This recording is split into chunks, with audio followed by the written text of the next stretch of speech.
Now we will go to the next slide if all of you are okay.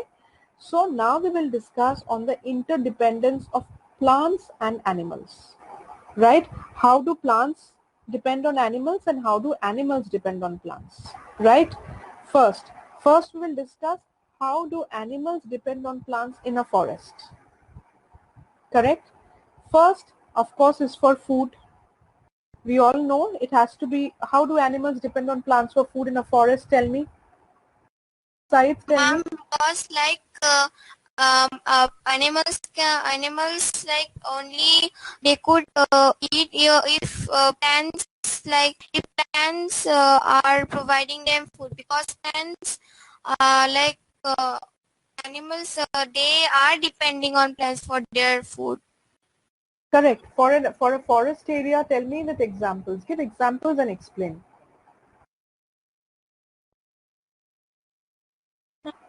What happens in a forest? How is an animal dependent on a plant in a forest for food? Can I? Yes, please do. Ma'am, because the plants, they are the beginning of the food chain, ma'am. Correct. Indirectly or directly, every animal is depending on the plants. Mm-hmm. And for herbivores, they eat plants, and then carnivores and omnivores eat the herbivores. So if Correct. plants are not there, the herbivore cannot exist, and other animals also cannot exist. Very good. So if you have to give an example of a forest area, for example, if there is an elephant. Elephant is a herbivore, correct? It thrives on plants. So here is an animal which depends wholly and solely on plants. Can few plants be poisonous? Yes, of course it can be poisonous. Then won't it affect the animals? Yes, it would. But then again, just like human beings, animals, have instincts. There's something called an instinct by which, they would not take in plants which are not meant for them. They would only have a limited number of plants or fruits or herbs that they would take. Things that they cannot identify with, that they are not aware of, they would not take. It is there built within their system only. Correct? So basically, if there was, just to give you an example, if an elephant has to survive on a particular leaf of a tree, if the tree did not exist in the forest, the elephant would have landed up in deep trouble, right? So that particular tree has to be there in a forest for the elephant to survive. Just imagine a condition, there was a, poacher, or maybe there was a villager, right, who just happened to enter the forest and he cut this tree. So in this case, this was a classic case of deforestation. In this case, what happened is that, this villager cut almost 20 of these types because he got to know that this tree is of medicinal value and this will fetch him a huge amount of money. So he has cut 20 of these trees. The next day the elephant comes to the forest and he finds that there is no food. So the elephant is in deep trouble. The elephant again has to, walk a few kilometers and he doesn't know which direction it has to go, north or south or west. So, he will go to another direction and then again he'll research and he'll work out that what are the available trees or plants or the leaves available for him to eat. So the elephant, becomes frail. Maybe it will take him a week to discover that place. In the meanwhile, it will become frail, you know. So that's how it is, how everything is dependent on each other. How this animal is dependent on these plants. And they're like, when we say dependent, it is like a serious business. They're like seriously dependent on it. It's about life and death for them. That is the extent of dependency. Deforestation causes a huge loss to the entire animal kingdom. It actually creates a disbalance in our nature. I'll just give you a small example. There is this place called Are. I'm giving you the example of Are again and again because I was very lucky to stay very close by in a high-rise apartment next to RA, right? The name of the place is Goregaon, right? So what happened is that, as I said, this extended to a reserve forest called the Sanjay Gandhi National Park. This was a national park, right? It was like very far off. It was like almost 20 kilometers far away from this place, but it had a link, it had a connection. So what was happening is that in a Sanjay Gandhi National Park, there was a lot of deforestation happening. People were like cutting off trees like anything. Why? To make more high rises, to make many more flats. So what was happening is that this was a den for leopards. So the leopards did not know where to go. Maybe, at night the leopards took shelter of these trees. The leopards thrived on certain animals which ate, from these trees, leaves and all, certain herbivores which thrived on these trees. So the herbivores were at stake. The leopards were at stake because they did not have, the herbivores died. So the leopards did not have any food to eat. It did not know what to do. So what it did is that, it migrated from the Sanjay Gandhi National Park and it came to RA. And though RA is a forest, but it is not that, that thick a forest. So there were, villages, several villages in the neighboring border areas of RA. So what happened is that almost every night the leopard used to come here, pick up children from these villages at night and then go back and stay somewhere here. So what happened? Just because some greedy person cut trees here, the herbivores died, a few leopards died, and a few leopards who were very intelligent enough, they came all the way to RA, to the nearby village. They found food in the form of a young child. Many times it happened, young children. It picked up the young children. Also it picked up goats many a times. It picked up and then it started staying here. So what happened? Yes. Yeah, tell me. Ma'am, I know that these leopards are carnivores and not omnivores, but if they see a dead herbivore or some animal, would they eat it? They are not scavengers.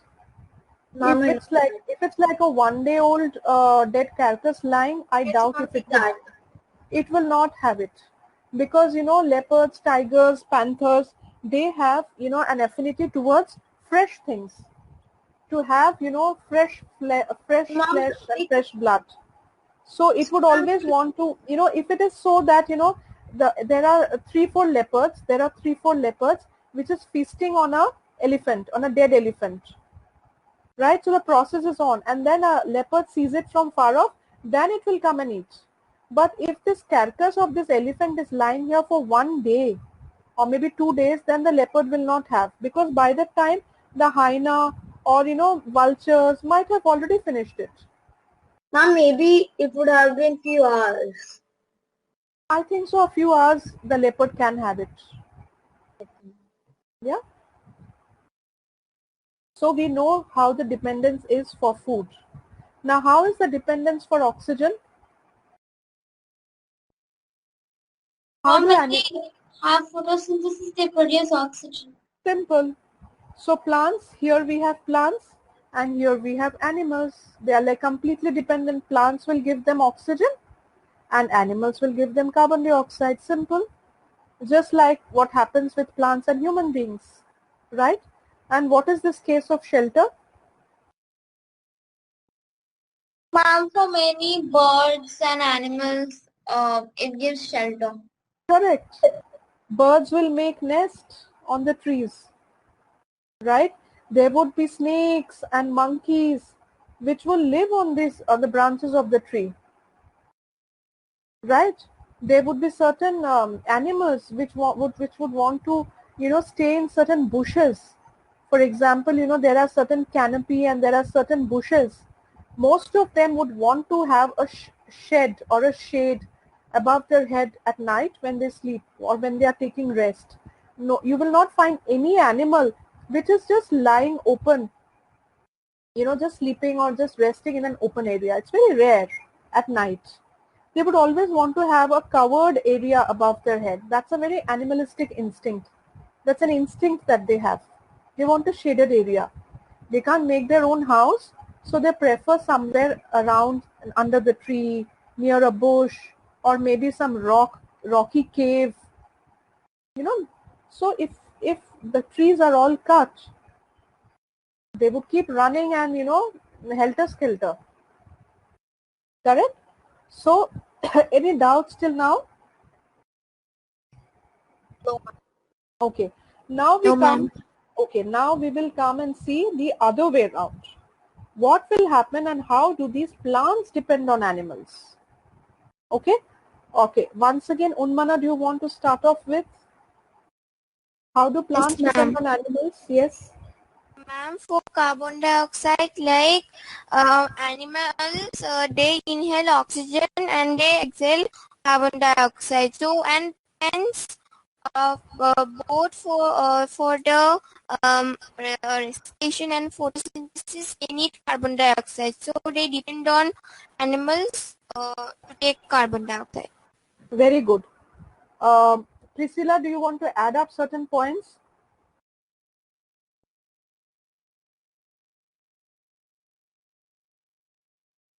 Priscilla, Anna, anybody else wants to add any other point to this? Any other input? So it's very simple. As we had discussed, for example, these are plants, these are animals. How will plants be dependent on animals? Because the animals have to give them carbon dioxide and the plants will give them oxygen. Simple. If there were no animals, from where will the plants get carbon dioxide? For example, I'm just giving you a very crude example. This Ma'am, might if not. the area is near, like if the area is near villages or cities, they might get carbon dioxide, right? Correct. But then again, I'm talking about a forest which is in a very, very, very what do you say, very distant area, where no human being goes. No human being goes. Maybe, it's somewhere, I'll not name, otherwise, every time I name a forest, there would be animals also. So a forest was created where there were only trees and plants and herbs and shrubs, creepers, climbers, grass, you name it, and you have all kinds of plants, which is a very good thing, right? But there are no animals there. There are no birds. Of course, human beings are not in or around that place. So do you think it will be easy for the plants to survive? No, ma'am. From where will they get carbon dioxide? Ma'am, and also they say that comparatively with humans, with animals, plants give out less carbon dioxide. Yes, they give, because if you see each leaf by leaf, the surface area is so small that if you have to see it leaf wise, then the amount is less. But look at the entire tree. We don't have any other source of taking oxygen but for plants. And see the amount of population that is increasing of human beings. Do you think the amount of trees are also growing? I doubt. The number of trees are only coming down. But still we are breathing. We don't have insufficient oxygen. All of us are breathing. Entire world is breathing with whatever plants are there. But I wish there were more plants and more trees, then the quality of air that we were breathing would have been much better.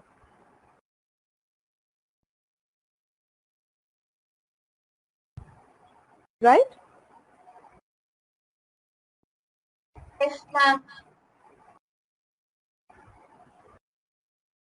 Now coming to the second point, which says that plants also depend on animals for pollen and seed dispersal. Remember the forest that I was talking about, which only had trees and plants and shrubs and herbs and everything? Remember? Here, Yes, ma'am. if there were no animals, no insects, no bees, no birds, nothing, how would this plant reproduce? Would they have any other mean to reproduce? Because they would have beautiful flowers, right? But how would pollination happen? Who would cause pollination? Wind pollination is limited. Water pollination is limited.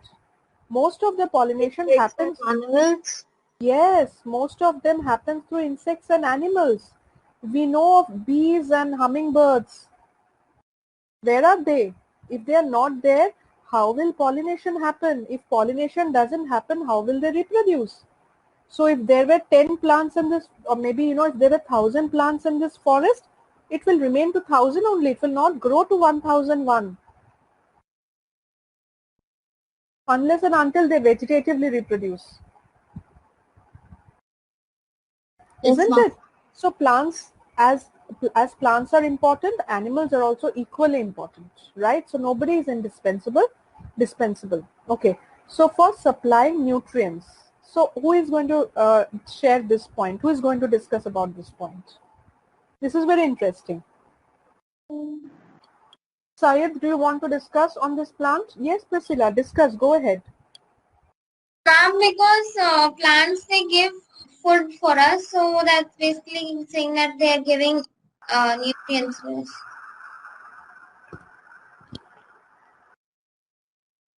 Priscilla, please understand this point. This is saying that plants are dependent on animals. How are plants dependent on animals for supplying nutrients? How are animals supplying nutrients to plants?